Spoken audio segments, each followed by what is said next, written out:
So big picture, and I feel like this comes up like every third time.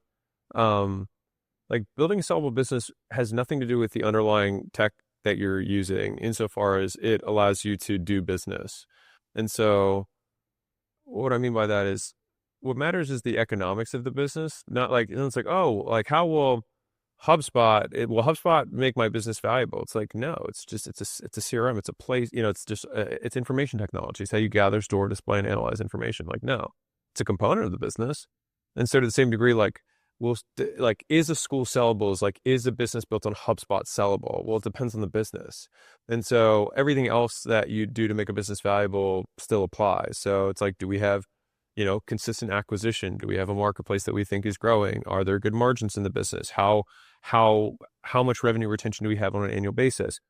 Because anyone who's buying a business wants to know that it's not only going to not go down, but also go up in the future. And so a buyer is typically more on the risk side. They want to make sure that they don't lose their money. And so you just get a discount on future revenue. And that's basically how valuations work. And so, I mean, that's it. So like, can Skool, like, Well, do YouTube channels sell? yeah. Yeah, that's the same thing. Same with an Amazon store. Also, I don't even know if Skool would be notified. Like you would just give someone the login and the bank account. No, you can actually transfer ownership. Okay, now. yeah, it's great. Yeah, you can fully transfer it.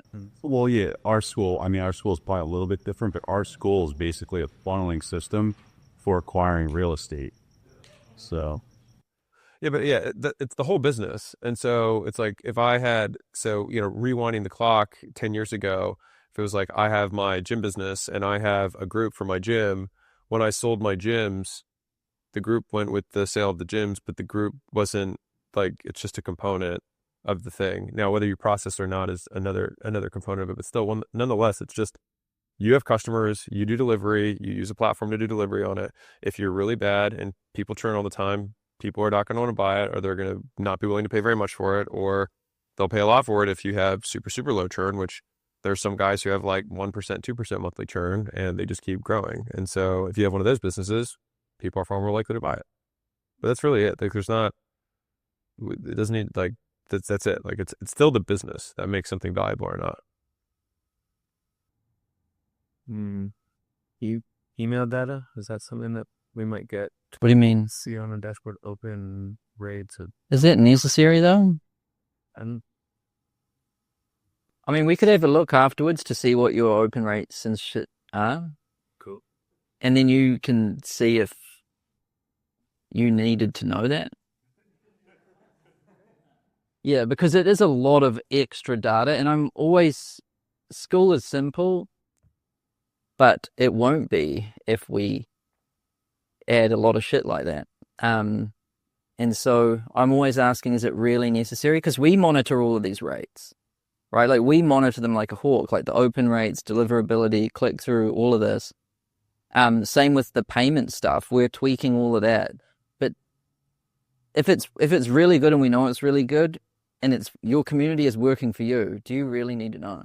Because it kind of makes your life better if you don't, right? Like, provided it's working, if your MRR is good, your churn's good, your customers are smiling at you, there's people typing,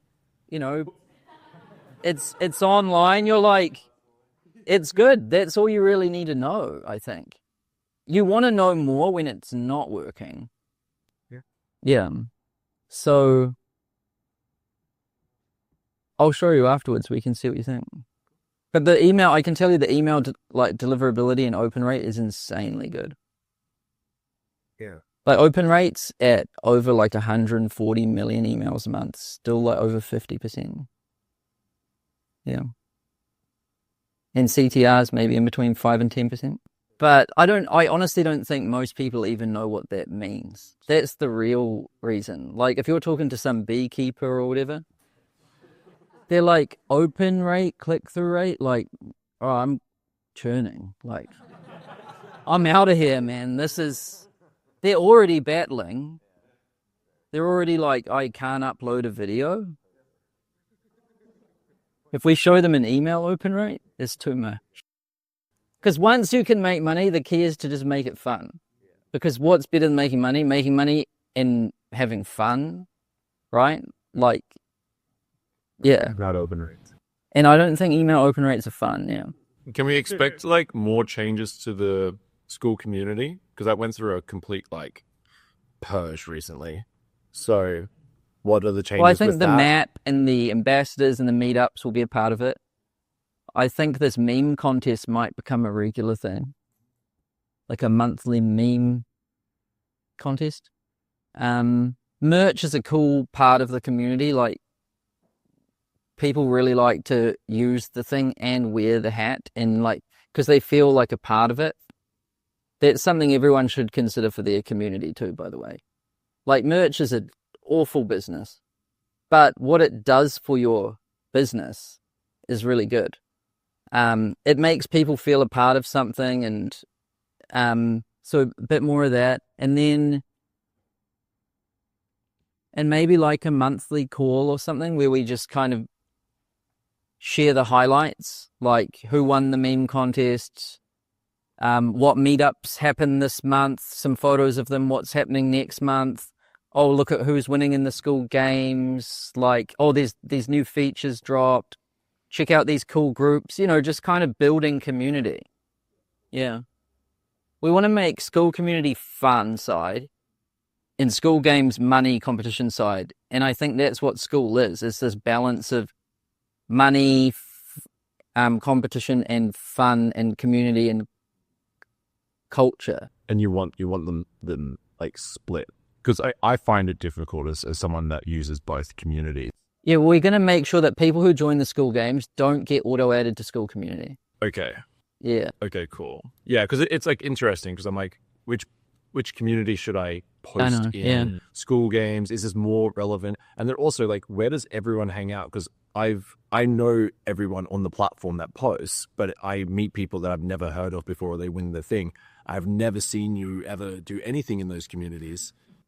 Well, they're in their communities. Like, you know, if you have your own community, you have that, but why don't you leverage the Skool game stuff? Or do you just consume the content that's in there, or just the one days? Like, for the people that aren't using the community, it's interesting because we're a community-based platform, but then you get to the community event, you've never heard of the people. Well, I've seen something from a few people. Like, I saw your funny video that you had a chance to make. And I've seen some things from some people. Yeah, I would say, like, for me, like, I don't interact a lot. Like, I'm so busy because I don't have a team that I haven't scaled correctly that, like, that is my last, like, thought in the day is, like, go where I'm not making money, because I'm, like, more of, like, a money person, not a fun person. Like, that's what I enjoy doing. I lock myself in a closet with no windows and I work all day. It's true, honestly. The money people do no fun shit most of the time. Yeah. Which So is it's why you like- need to have a different kind of game for fun. Like memeing, a whole new group of people come out of the woodwork. Yeah, that was really cool to see. Yeah, and you can do both. I think that's the key, to have a balance. I think that's really important. Yeah, definitely. I mean, because I noticed it when it was getting crazy, there was a lot of people just having fun that weren't doing anything. Their groups never changed. And I was started to check, like, they'd post 1 week, they're doing fun posts, doing that. Then 3 weeks later, I'm like, your group, you haven't added any extra sales, nothing's happened, but you've posted a lot. And I had to make sure I didn't end up in that boat where I was just posting and just doing fun stuff, but increase the money side. So I was just interested because it's good to connect with people and speak about it and hear everyone's story and learn. But you only kind of get that today, which is okay. It's fine. But, you know, which group should I post in? Who should I speak to? How should that be put together? Like, what those expectations are. Is Skool community now going to become more fun and not? Skool community is going to become pretty, like, a lot of fun, yeah. Product updates, fun. And Skool games is going to be more about money, competition, and also some fun. Yeah. Have you guys considered like having almost like I hate to say, like a blog, right, where we would be able to post on it and then take advantage of everybody's, because it would rank high in SEO, right? If everybody's posting on the main Skool site. So like if I were to post something about real estate here, join my group, it's not going to do as good as all the traffic's getting sent back to Skool from everybody else. I'm really confused. So basically, if there was if Skool had a main site we could post content on, and basically article, here, join my Skool group if you're interested in learning more. But if that was everybody on the main URL, then we would rank really high in our independent categories. Like your group, anyone can post on, that's a URL. It depends if it's public or private, but if it's public, that's a page of content. Okay. You're talking about ranking in Google? Oh, yeah. So you know what I'm saying? Yeah, he's a tech guy. Let me tell you. No, yeah, they're talking about like public. You're talking about like a public group. If we make a group public, it ranks for SEO. Yeah, really well, yeah. But then they can view everything inside the group. Yeah. Except for courses, calendar events, No, courses are still available. but if you make them like level 1, 2, yeah. To look at. Which just means they have to just become a member, then they get access Yeah. to everything. Public groups are interesting. They do rank really well. Yeah. School community is a public group. The only other thing that ranks like that is like Quora, right? When Reddit? Reddit. Yeah. Yeah, Skool works just like Reddit from an SEO perspective, except the difference is there's no, well, I guess you wouldn't know, but there's no real private Reddits. They're all public. So that's why they're all getting indexed. But a lot of groups on Skool are private. So even though they could be indexed, they're not. But the public ones are, and the public ones rank really well. Like we get millions of unique clicks a month from Google search traffic. And it ranks really well. I think school domain authority is really high if you look on SimilarWeb. I think people underutilize the public groups from a traffic perspective. Yeah, SEO is an interesting thing, but I mean, it does have very good SEO. Just speaking of traffic, a topic maybe, like you're like the master of social media pretty much, like in my eyes or whatever, and probably a lot of people here. Can we talk about like your systems and stuff about like how you crank out so much content on social media? Yeah, happy to. Yeah, I think that, so making content at scale. So, all right, I just took over my media department just this last month. So I'm like very close to everything right now. So I probably have more in-depth and nuance of understanding at this point than probably any time in the last 5 years. So I feel very, very close to it. But basically, there's this accordion effect that happens where you go more volume, and then you're like, man, if like we just made our content better, we would get more views. And so then you cut down volume and increase quality. And then you go there and you're like, man, if I can keep that quality and just do like 5 times as much of it, I would get even more. And then you do that and you're like, man, if I could do like the best ones and so basically you kind of accordion your way up volume and quality like over and over and over again. So I don't think there's like a perfect algorithm for, how much is too much or whatever. So that's just like thing number one.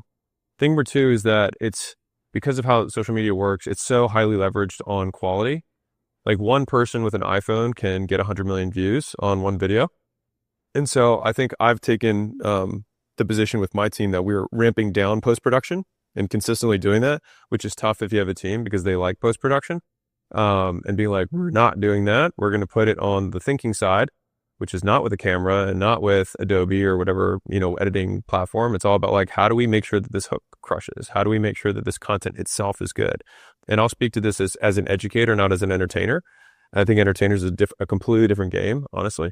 But what makes educational content good is the content. It's the content. A lot of people get really obsessed with like, hormozi style subtitles. Like the subtitles are never the reason the videos did well. Like they're not. It's because the stuff was good. So that's the second thing. The third thing is I think that people wildly misunderstand the context in which a video is being consumed. What I mean by that is the messenger oftentimes is a larger percentage of the message than the message itself. So Elon Musk can tweet something that's absolutely, like whatever, crazy, and will get a gazillion views because he just so happens to be the richest man in the world and has like $6 billion companies, and like $1 trillion company.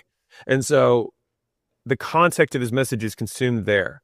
And so I feel like I see a lot of new content creators trying to appear like authorities without proof.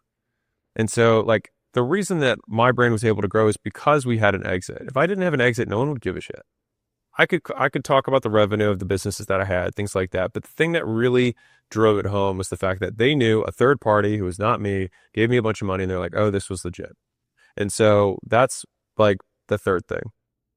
The fourth piece, and all of these are leverage in that you get more for what you put in, right? If you have that background, that aspirational thing that it's occurred, then you will get more views from your stuff because of the things you did not on camera.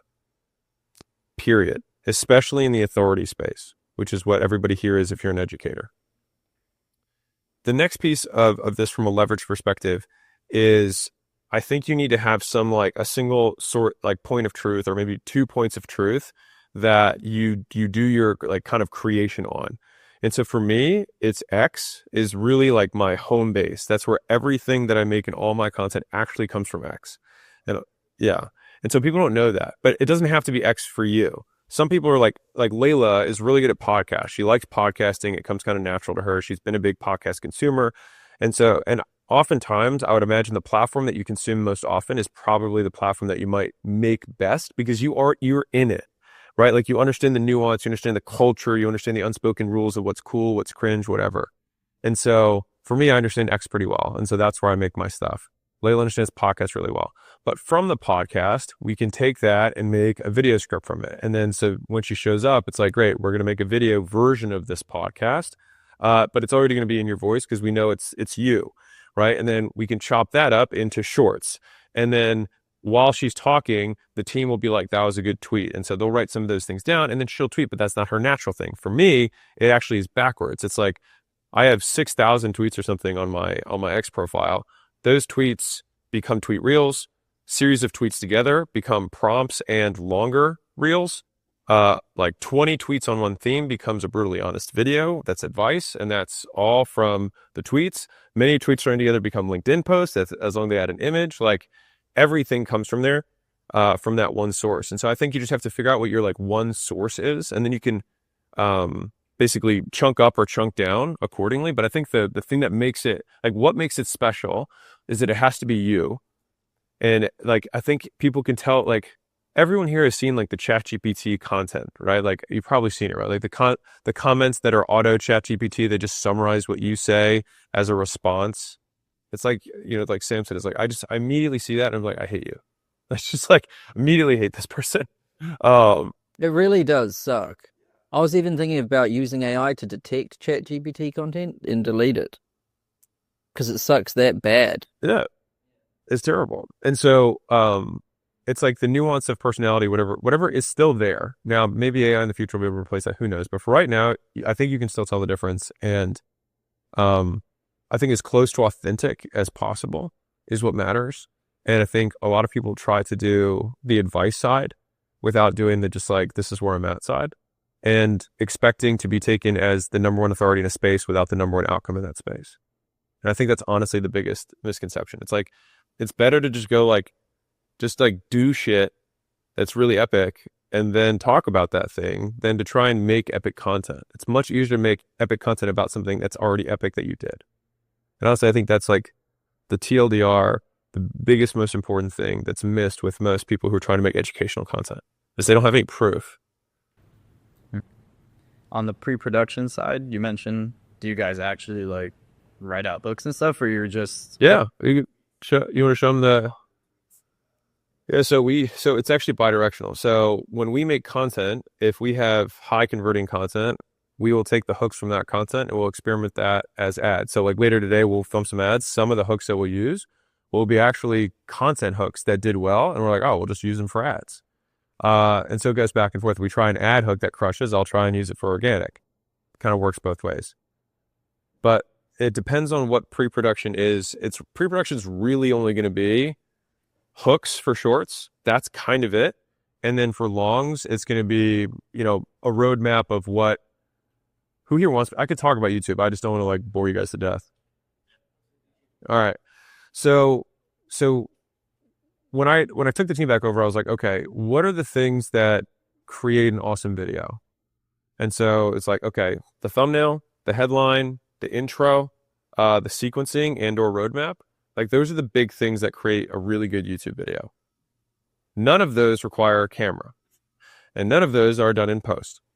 And so when I looked at what the team was spending time on, almost none of that was on the things that we know make the best content.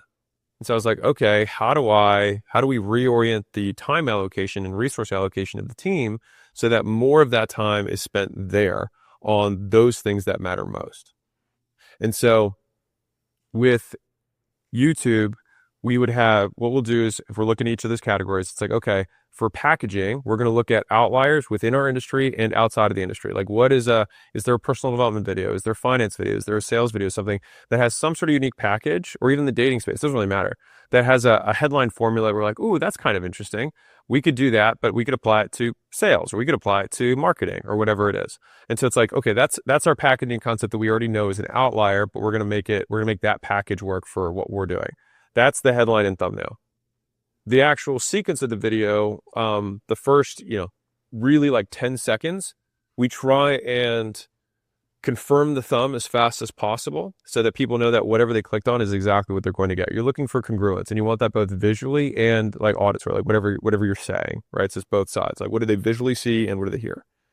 Then as quickly as possible, you get into roadmap. So it's proof, promise, plan. That's what the intro is. So what's the proof? Why should I listen to you? Promise, what are you going to get from this video? And plan how you're going to get it. And so that's the roadmap. So once you have the roadmap, what we try to do is put the most interesting point or the most controversial point that might be unexpected as the first point in the video. And sometimes when we go through it, it's like actually point 7 is the most interesting. And so we'll put that right at the front, and that's the first thing we're going to talk about. And then people are like, ooh, this is actually a pretty interesting video. Because what a lot of people will do is they'll just take a ChatGPT outline and then just say that into the camera. And if I were to just guess 7 things that are important for making content, and I can guess what the 7 are in your video, I'm going to hate your video. Realistically, I'm just going to listen to the first point and be like, that's obvious. I'll bet you the rest of this video is obvious too. And I'm just not going to watch it.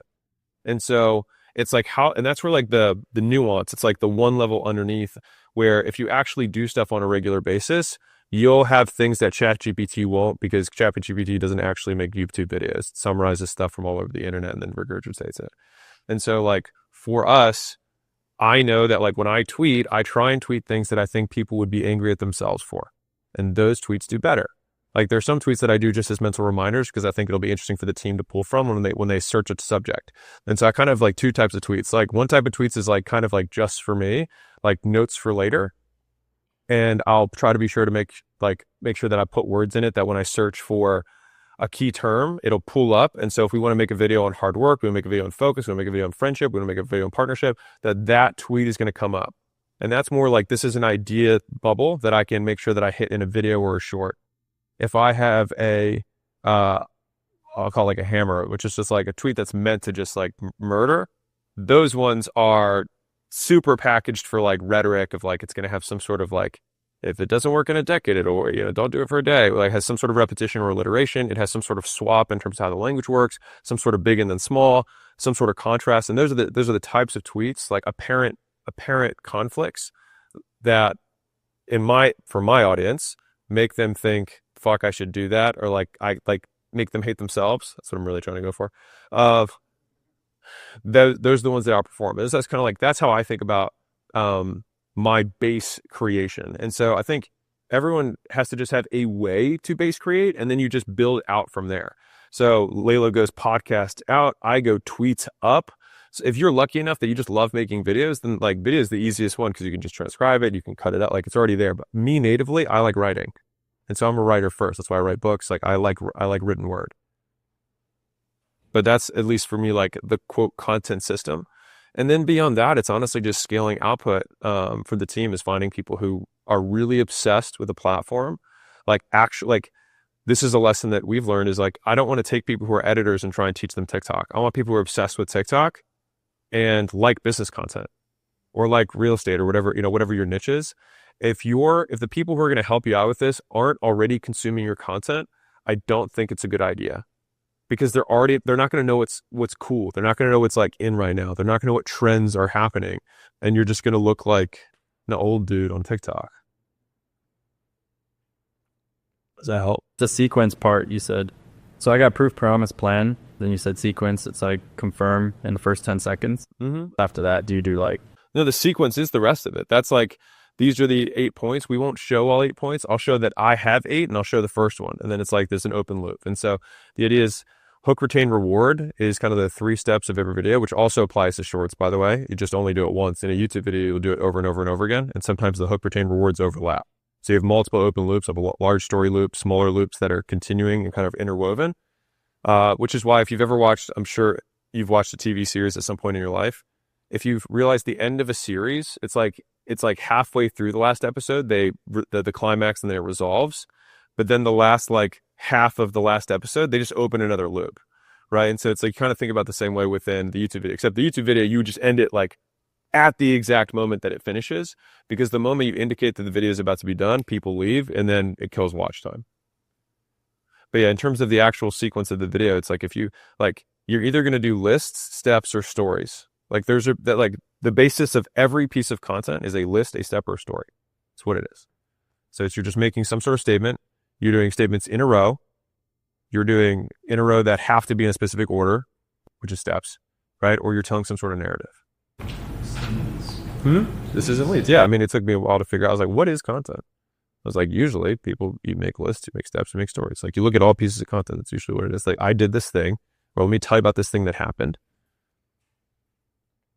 Yeah, and so that's the nature of it. And those can be interwoven. So like if I have 6 lessons on sales or something, I'll usually have a tweet-ish statement that has like nice, it sounds nice, it's easy on the ears.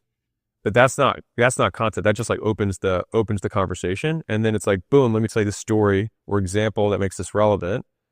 And then here's 3 steps to make that actionable. Great, next list thing. So I'll have list, steps, and stories that are all interwoven into the piece of content overall. Is there anything you've seen that you've done that has drastically helped like average view duration? Like obviously entertainment content, for example, Mr. Beast, great example, like very heavy and aggressive at the start, like wait till the end for this big bang explosion. Can't really do that as much, I guess, in education. Yeah, I think it's, so the whole like wait for the end and also like asking people like, hey, please subscribe. Like we've never asked for people to subscribe. I just don't think people are like, oh, I'll wait for the end now since he said that. Like, just don't give a shit. I think you'll wait for the end if you want to wait for the end, because there's so, like what Mr. Beast does really well is he has escalating stakes. And so stakes are more difficult to make happen in educational videos than entertainment videos. It's actually something that we're working on. Like, how can we incorporate more stakes? I would say that's probably a weak point of our long form content. And so, like news, for example, like almost a lot of educators to make evergreen stuff, they keep building and then they like don't know what to talk about anymore. So they just basically start becoming a news reporter. Like I'm sure you've seen this on a ton of channels. They just start reporting the news. And I think that actually destroys a channel long term, my opinion. And so I would rather remix and contextualize the timeless lessons to a current state rather than just talking head about something that's happening. What hormozi content do you guys consume the most? I'm curious. The long form YouTube. Yeah, I get a lot of hormozi school games ads on Instagram. So to piggyback on Sam's thing, actually, out of curiosity, random question: who here's read my book or either of my books? Interesting. Yeah, I have this theory.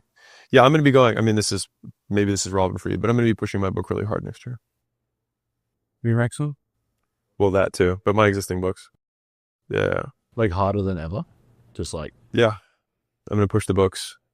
That's going to be it's me Skool on the books. What was your in-person metric of like, oh, hey, did you know I had a book? You had that thing about you met people and they're like, I didn't even know you had a book. Yeah.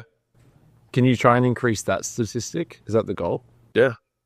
Basically, if you've read the book or one of the books, it's like you're in my world. And so that's like it. I mean, to be fair, it's the single best piece of content that I've ever made is each of the books, because there's no YouTube video I spent 2,000 hours on. I spent 2,000 hours on each book, like a long, a ridiculous amount of time to do it. And the next book's going to be even better than the other two. More so, it just adds to the other two that makes the other two more useful. But yeah, I think what the amount of work it takes to make good content, I think is the big misconception. Is that it takes a tremendous amount of time to make really good content. And so there was a big lift that happened, I want to say like 2 years ago. Like all my videos were doing like 10,000, 20,000, views per video.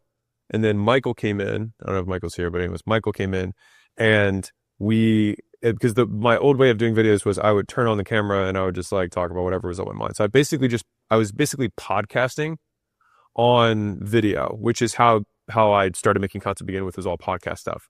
But when he came in, he was like, hey, what if we like looked at packaging that works really well? And what if we like had an intro that was like clear about what this video is going to be about? And we actually like had some order. And so all of a sudden it was like, oh, we're going to take like a few hours to prepare, this video. And then all of a sudden, the average view went from, 10 or 20,000 to like 100,000. And then from there, it was like, okay, how can we make sure that the stuff inside the video is also pre-tested? And so that's where X became a super platform for me, because I'll take the most tested concepts from X, which I can test on a regular basis 5 times a day. And then at the end of the week, if I've tweeted 35 times or 40 times, I know the 6, highest performing concepts, and I can lop those together so that they together make like everything is already like pre-tested in a way to be something that I know the audience will find valuable and interesting. Since you're using X as an incubator for, yeah, 100%. X has been my like source of truth for how I do everything. In terms of content, have you noticed or related to something on segmenting the format? Like if I'm a chef and I make how to cook videos, the videos where I'm doing like the ASMR chop, there's a separate page, and then when I'm like talking to the camera. It's like on YouTube? Well, I guess this would be more of an Instagram thing, but segmenting. Oh, I don't think so. It's like on 2 different pages? yeah. No, I put everything on one page. I think that's a big trend. Oh, I don't. I would definitely keep. Personally, I wouldn't want to manage two profiles. Right. That the algorithms would prefer if you segment your format and topics. I think they look at content pieces piece by piece independently. Honestly, that like the whole TikTokification of the algorithm, like I think has divorced page from content like almost entirely. Instagram still has a little bit more of that, and I don't know if you saw Musari's recent post. He's the CEO of Instagram. He just posted this like this week. They're actually shifting Instagram a little bit, swinging it back more to the old way. So Reels are getting more of your existing audience to see it and less new audience. So they're trying to find like that sweet spot of how much should they push to explore versus the people who already know who you are. So I actually see that as a good thing. I'm curious to like a decision-making process of you. In one of your vlogs, you mentioned that you were choosing between $2 billion opportunities. Yeah. Which one obviously was Skool. Oh. And I'm not sure if you are able to disclose the other one, but I'm more curious about how did that decision-making process go for you?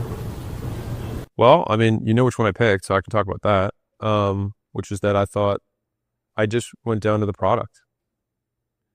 Because like on the longest time horizon, the best product wins.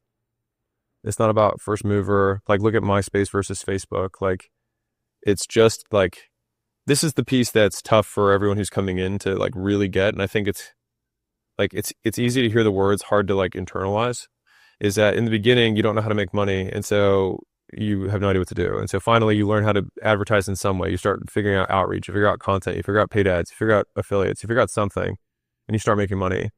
And the difficult part is that I think I was talking to somebody about lunch, is that like, if the actual business model itself is not like, doesn't have any kind of compounding in it in any way, it's like it just becomes a media business. It's just like, you just have to do more on the front end, and every month you have to resell to make your nut. Right. And so then all of a sudden you're like, man, I've been doing this for years. Right. And I don't have anything I have nothing to show for it. It's just whatever I sold last month, that's how I eat.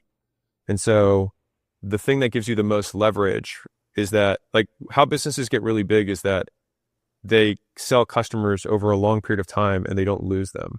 Like you can only sell so many customers every year, but typically, but every year, if you keep them, it's like, it just keeps getting bigger and bigger and bigger and bigger.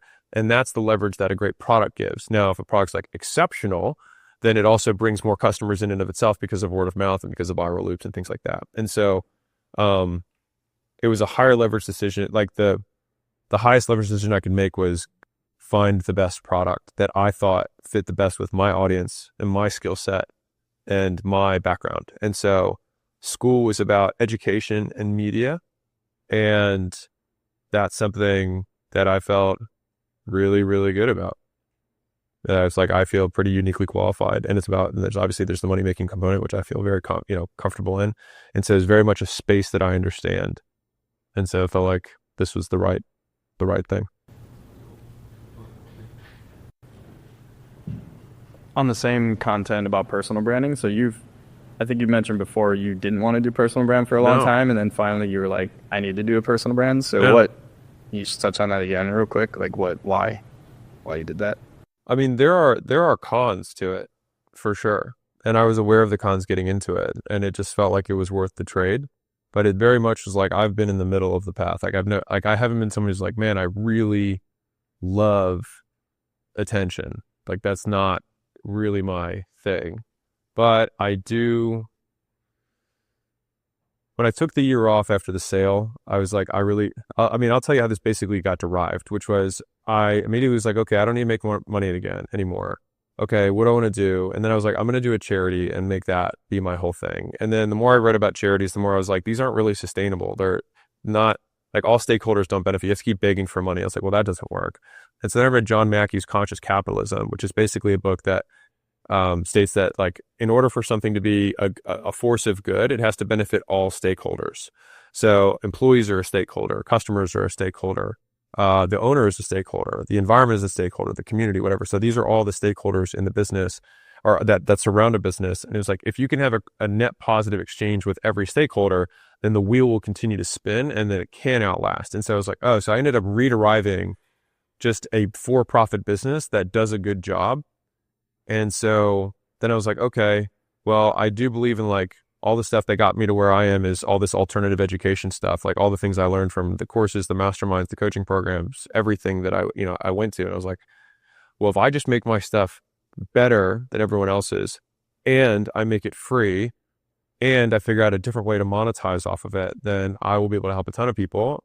And I'll also probably make a lot of money too. And then I'll be able to pay good people to help me keep spinning that wheel.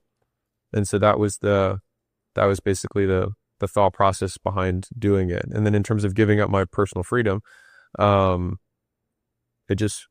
was actually just a conversation I had with a friend of mine. He said, if that's the price I have to pay to make the impact I want to have, I would do it 7 days a week and twice on Sunday. And I was like, man, all right. So then I started making content.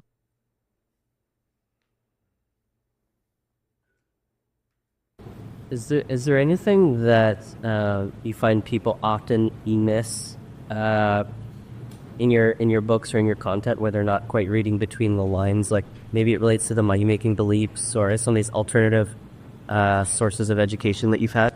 Yeah, I'll two things. So one is, I think people believe in a lot of, like, hoodoo. Like there's so much stuff that's like really woo woo, and I just like wholeheartedly reject like all of it. And so I think people just ascribe all these narratives to, like, why they do what they do, why they are the way they are. And it's just like, you have no idea. So why are you making it up? And so if someone's like, hey, Alex, why are you so motivated? Like, I could tell a story in response to that. There's no way that we would know that's true or not. And so it's like, I just know that I do these things. And so then when people want to learn things, it's like, look at what they did and then just do that, rather than like, what mindset did you have to overcome? So I think you said this earlier with the sales thing. You were like, they have to have a mindset check. I just like don't care at all. I'd just be like, what did you do differently? Like, just look at the video. Like, you have a terrible mindset. I don't give a shit. Like, if you do the same stuff, then you will get the same outcome. And if you did the same stuff and you don't get the same outcome, either an outside variable changed or you didn't do the same stuff. There's some other variable that you're not seeing. That's fundamentally what it comes down to. And that simplified a lot of education for me, because there was a long period in the earlier part where I just like consumed a bunch of stuff and it felt conflicting. And I was like, I don't understand any of this. And then when I was able to translate into like, what do I actually have to do? And I think that's why a lot of people think that the content I have is like simple, is because I only focus on what someone has to do. I don't focus on what someone has to believe. I don't focus on what someone has to become. I don't tell narratives around the reasons. Like, if you'll notice, like, as time has gone on, my explanation for why things work has gone down precipitously. And I just say, I just know that this works. So I went through this thing here, and I was like, these are the 4 things. These are the 4 places. Why? No idea. I just know that it works. And so it's like, I don't have some double blind placebo test to know that. And so just literally focusing on what activities you have to do. And I think I think a lot of people just get spread all over the place because there's honestly just so much noise. No law of attraction. Hmm? The law of attraction? You don't like. No, I think that if you think about something and then that changes your behavior, the change in behavior is what got the thing. If you need to do that, fine, but you could have just done the thing. No, I know. I'm just saying that, because I see so many people online and that's all they're selling is how to think about things. Think and grow rich. Yeah. I would change it to just do and grow rich, but everyone's like, I'm thinking here, man, like the secret, I don't know. That is my view of reality. That is how I see the world. And I think that it has helped me more than any other thing that I have done, is that I just focus on what people did. What does this change about how I behave? So for example, I'll give you a totally different frame, but how it applies to everything. So it's like, if someone I know invites me out and I say, I don't want to go, that then, people are like, I don't want to say that I don't want to go. Like, I should lie. I'm like, why would I lie? Because if I say I don't want to go, then they're like, oh no, but then they're not going to invite me out again. I'm like, but I'm not going to want to go out then either. And so it increases the likelihood that what I want to have happen happens, which is they stop inviting me. Great. So it's like, this is a win-win. It's like, I don't have to go now and I don't have to go later. This is awesome. Like, and so it's just like rather than like all like your ego and there's all of, it's like, dude, just think about what is going to happen and what you have to change. And like, so that's been probably a big one that I think confuses a lot of people who are starting out, because they're sitting there, like being like, I'm just fucking, it's like, I'm saying my affirmations every day. It's like, well, just make 100 calls, dude, or like make the content, like just do that. The second one is actually about offers. I think a lot of people, there's a couple big areas that I see with people who make offers. So one is that they will make like a really weird offer. It's like, it's got all these like pieces to it and these very strange guarantees. And it's just like hard to understand. It actually made it harder for someone to buy. They're like, what is it? They have to like read a paragraph to understand what the offer is. It's like, that's not good. It's more about like, how elegantly can I just display this one thing that people would really want? So it's not like, let me add 10 things. It's like, let me just say, I will drive to your house and pick you up and take you to the gym. It's like, that's the craziest thing that I can do that. And I think that's actually probably the core of it, is people add more things to try and make the offer more valuable rather than what fewer better things matter. And they obsess way too much on scalability rather than value. And I think some of the best businesses are built on unscalable value that they just figure out how to scale. And things aren't unscalable or scalable. They're just harder to scale.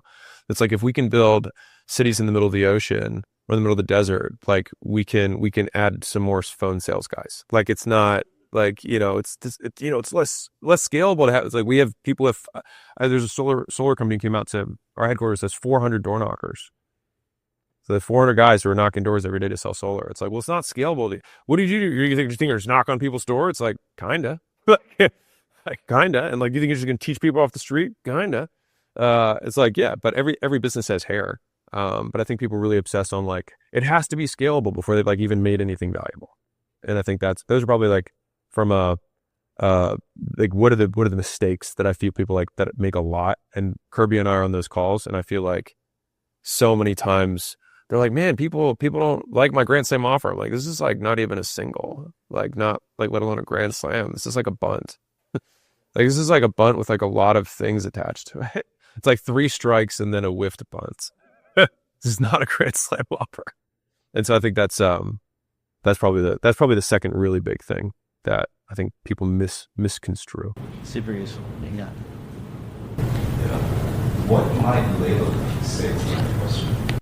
Oh, people don't understand people. Yeah, and she'd probably have a big thing on feelings and action not needing to be correlated. I mean, her biggest like kind of ism right now is, fuck your feelings, follow the plan. And so like Layla's probably the most disciplined person I know. Like Sam was like, you're more militant. I think you said that yesterday. Layla's like on another level. Layla had an unbroken MyFitnessPal streak for logging food for 11 years. Like, she's on a different level. Like, she's not human. And a lot of the reason that we have what we have is because she's so good. Like she doesn't forget things. Like she doesn't forget them. She doesn't forget them. And like when I say something like, it'd be really cool if, like whatever comes out of my mouth after that is like in Asana and delegated like by the time I finish talking. And so like probably if I were to answer as Layla, she would say, if you can do it in 5 minutes, do it now. And she's very vicious about that from an operator perspective. Like she just gets her work capacity in terms of her output is so high. So that's one. I think the second thing is that she would say this herself, like she comes from the anxiety side. Like that's like her core drive is like wanting to be better and feeling like she's not good enough. Mine is just like rage as like my core thing. And like obviously we've like met, come together or whatever. But for her, feeling anxiety around stuff and then thinking that because she feels anxious, it should change what she's going to do. And so it's more like, I will feel really anxious and I don't give a shit. I'm doing this the same way I said, which is why Fuck Your Feelings, Follow the Plan it's so true to her because that's how she lives. And so whether she wants to go to the gym or not, whether she wants to take the calls or not, whether she wants to have hard conversations or not, she's going to have them no matter if she throws up beforehand or not, she's going to do it. And she's just tough as shit like that. And I think the third piece for Layla would be,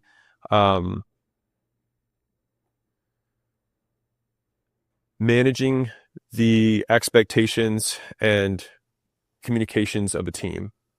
Like a lot of entrepreneurs get stuck because they actually don't know how to scale the internal functions of a business rather than kind of like the promotion and maybe product sales parts. Like a lot of you guys already naturally are kind of inclined towards that stuff. But the parts that you'll struggle with is how do you orient a team in the same direction? How do you go from, 2 sales guys to 20? How do you go from 2 customer service reps to 50? Like, how do you do those things? And that skill set is not necessarily something that you have to have, but you have to find. And most entrepreneurs, and this is really tough, but as I've grown up entrepreneurially in terms of revenue and profit and all that stuff, the 2 single biggest change, I say 3, the 3 biggest changes I've had are my understanding of branding, and how deeply I feel like I understand it now compared to, years ago. The second is my understanding of focus, of just how incredibly important focus is. And it just like, it never ends. It's focused from the top all the way down.